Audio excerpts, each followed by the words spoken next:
আওয়ামী লীগ সরকারের পতনের পর ঘুণে ধরে অর্থনীতির প্রকৃত চিত্র সামনে আসছে। অন্তর্বর্তী সরকার চেষ্টা করছে খাদে পড়া অর্থনীতিকে টেনে তুলতে। তবে সরকারের নেয়া পদক্ষেপ যথেষ্ট নয় বলে মনে করছেন অর্থনীতিবিদরা। বুধবার বেসরকারি সংগঠন ভয়েস অফ রিফর্ম ও ব্রেইন আয়োজিত এক আলোচনায় এসব কথা উঠে আসে। সেখানে ভবিষ্যৎ নির্বাচিত সরকারের জন্য তুলে ধরা হয় নানা অর্থনৈতিক চ্যালেঞ্জ। যে কোনো সমস্যা হলে ইমিডিয়েট রেসপন্সটা আসছে যে নীতি সহায়তা দিতে হবে, যেটাকে পলিসি সাপোর্ট ইংরেজিতে বলে। পলিসি সাপোর্টটা কিন্তু সংস্কার না।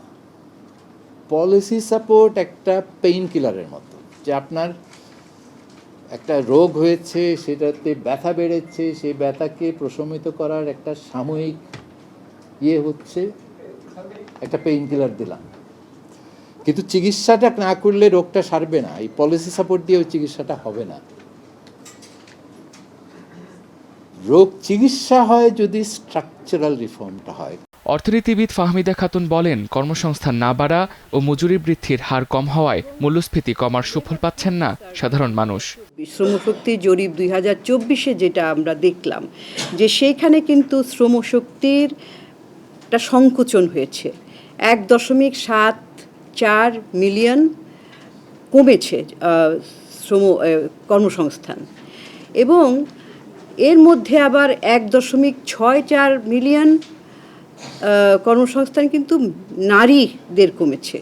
অন্যদিকে পরিকল্পনা কমিশন বলছে, বিনিয়োগ কমলেও দেশের অর্থনীতি স্থবির হয়ে যায়নি। ইকোনমিক ফাউন্ডেশনটা আবার রিভিল করা দরকার। আমাদের অর্থনীতির কৌশলটা কি হবে? আমরা কি মডার্নাইজেশন দিয়েই অর্থনীতির কৌশলের মধ্যে যাব, না আমরা ইনক্লুসিভ ডেভেলপমেন্টের দিকে, সাস্টেনেবল ডেভেলপমেন্টের দিকে যাব, সেটাও ইম্পর্টেন্ট।